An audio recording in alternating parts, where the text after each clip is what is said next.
Salam sehat, kayak luar biasa, bahagia rasanya hari ini saya bisa ketemu lagi dengan para sahabat petani pada khususnya dan semua pencinta, penghobi tanaman paneli dan semua pengguna media channel YouTube dan yang lain sebagainya. Hari ini saya akan sedikit sharing santai kepada teman-teman, semoga bermanfaat bahwa channel saya selain bagaimana belajar kupas tuntas tentang budidaya paneli, tapi bagaimana kita sebagai petani bisa juga merubah mindset kita, pola pikir kita. Karena kesuksesan seorang petani, kesuksesan seorang entrepreneur dan orang-orang sukses itu diawali juga bagaimana kita belajar mengubah mindset kita, merubah pola pikir kita. Para sahabat, ternyata ada 3 hal yang penting kita lakukan walaupun seorang petani, para sahabat. Yang pertama tentu kita harus memiliki ketekunan dalam melakukan segala usaha, para sahabat. Yang kedua, bagaimana kita bisa beradaptasi terhadap lingkungan dan juga perubahan yang ada, para sahabat, sehingga kita bisa melakukan kegiatan kita secara kontinu dan terus menerus, para sahabat. Nah, yang ketiga tentu yang tidak kalah penting juga, para sahabat, bagaimana kita terus belajar, para sahabat. Kalau saya sendiri, saya terus belajar dari yang lebih tahu, dan saya juga belajar berbagi kepada yang belum tahu, tentu yang menginginkan apa yang saya tekuni sampai saat ini, para sahabat. Yakin dan percaya bahwa ketika kita tekun, itu akan mendapatkan hasil dari apa yang kita lakukan. Karena banyak orang yang tekun sukses, para sahabat. Dan banyak orang yang berganti-ganti profesi, berganti pekerjaan dan lain sebagainya. Tentu kesuksesannya jauh dari yang mereka harapkan. Maka tentu disinilah itu penting terus kita lakukan. Dan kita tidak pernah putus asa atas apa yang kita jalani, para sahabat. Karena tantangan dan rintangan suatu proses yang kita jalani itu pasti ada. Terlepas dari baik, buruk, itu pasti akan ada. Tapi yakin dan percaya, orang-orang yang sukses itu, mereka selalu bisa di atas masalah yang mereka dapatkan, para sahabat. Seperti kita menjadi petani paneli, tentu sebelum proses paneli ini bisa berbuah seperti ini, kita butuh ketekunan untuk bagaimana merawat tanaman ini sehingga menjadi buah-buah yang seperti ini, para sahabat. Saya sendiri di samping rumah seperti ini, menanam paneli dengan pola pot seperti ini, tentu juga banyak proses yang saya lewati. Ada tanaman yang mati, terus media mungkin yang belum sempurna, kita pelajari dengan tekun agar bisa tanaman ini mengeluarkan buah seperti ini, para sahabat. Nah, para sahabat, terus apa, para sahabat, selain daripada ketekunan yang bisa saya sampaikan, tentu juga bagaimana kita bisa beradaptasi ketika kita dihadapkan pada perubahan zaman, para sahabat. Jadi petani pun kita dulu kalau masih seperti pola yang dulu saja kita lakukan, mungkin masih kita mendapatkan hasil dari apa yang kita lakukan sebagai petani. Tapi cenderung itu lebih banyak masalah. Nah, tentu ilmu pertanian ini tidak senantiasa kita bisa menghilangkan ilmu-ilmu masa lalu, para sahabat. Tapi bagaimana kita sebagai petani mulailah kita memodifikasi pertanian masa lalu itu ke pertanian yang lebih modern sampai saat ini. Dulu mungkin tidak ada teman-teman yang nanam paneli di samping rumah, buat pot dan lain sebagainya.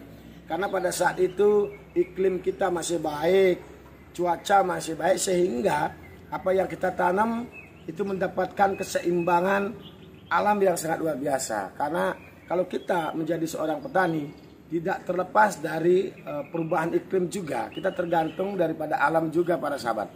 Nah, sedikit tidaknya dengan semakin canggihnya teknologi, seperti kita sekarang dengan nanam paneli tidak harus di lahan konvensional, lahan langsung, tapi kita juga di atasnya pakai naungan dengan paranet. Bisa kita lakukan seperti itu, para sahabat. Nah, maka kita pun harus menyesuaikan atas perubahan-perubahan yang sering terjadi. Kita belajar bagaimana juga jadi petani tidak hanya menjadi petani toh. Kita harus mulai lakukan kolaborasi sehingga kita mendapatkan sesuatu atas apa yang bisa kita lakukan, para sahabat. Nah, yang tidak kalah penting lagi, para sahabat, yaitu yang ketiga ini, yaitu bagaimana kita terus belajar para sahabat. Belajarlah kita bagaimana menjadi petani-petani yang lebih memperhatikan yaitu mutu kualitas para sahabat. Karena kualitas ini akan menentukan harga atas produksi apa yang mampu kita ciptakan sebagai petani. Nah, salah satunya contohnya paneli para sahabat. Ketika kualitas buah paneli ini tidak bagus dan kita pasarkan ke luar negeri, kita kan tidak Indonesia saja, tidak kita saja, negara kita saja sebagai pemproduksi buah vanila para sahabat, tapi ada Madagaskar, ada negara lain juga. Maka persaingan ini terus akan terjadi.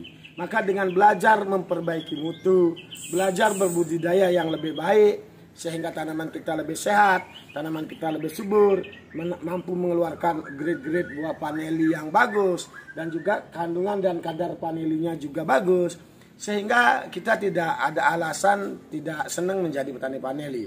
Karena harga paneli ini kita tahu bersama bahwa sampai saat ini masih hasil pertanian termahal di dunia para sahabat.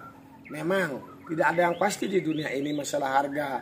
Kenapa demikian? Ketika produksi itu semakin banyak, maka sebagai hukum alamnya itu masalah jual beli.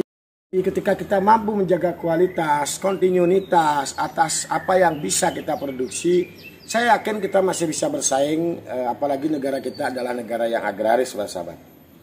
Nah, maka daripada itu saya sendiri Wayan Rina DSW terus membuka hal-hal yang mungkin bisa kita nanti ke depan membantu petani, meningkatkan kesejahteraan petani sehingga kita tidak dipandang remeh sebagai petani.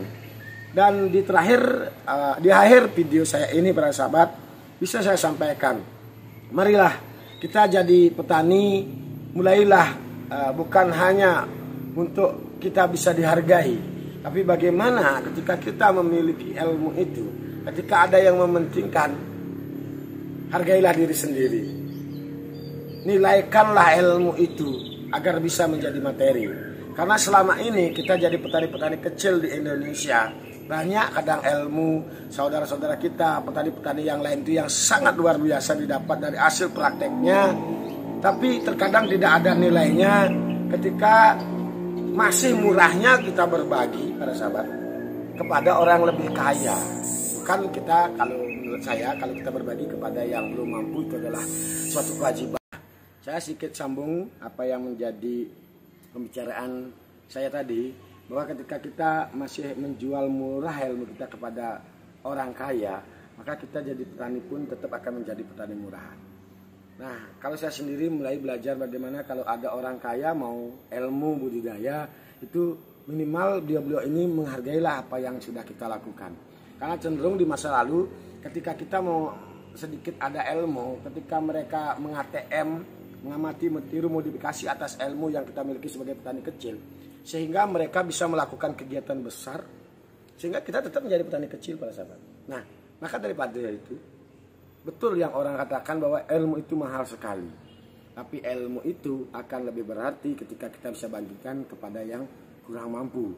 Kalau kepada yang kurang mampu, lebih baik kita bagikan gratis. Tapi kepada yang lebih mampu, kita harus hargai ilmu kita dan kita jual mahal ilmu kita. Ini kalau teman-teman ada yang sepakat, monggo di komen di sana dan lain sebagainya di video saya ini para sahabat. Karena kayak kita kasih ilmu murah, mereka hanya menghargai Rp1.000 contohnya ilmu yang kita miliki sebagai petani kecil, kita tidak akan pernah berdaya. Dan petani pun kita hanya akan menjadi objek bagi orang-orang yang kaya para sahabat. Saya mohon maklum atas video ini, mudah-mudahan tidak ada tersinggung. Saya sendiri tidak akan bukan Pak Wayan terlalu gini-gini, bukan begitu. Saya akan berbagi kepada yang kurang mampu.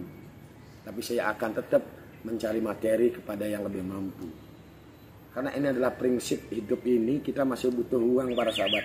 Karena uang itu dipentingkan untuk bisa menjalani hidup ini. Kalau kita masih di bawah mereka, kita kasih gratis, ya kalau mereka menghargai kita.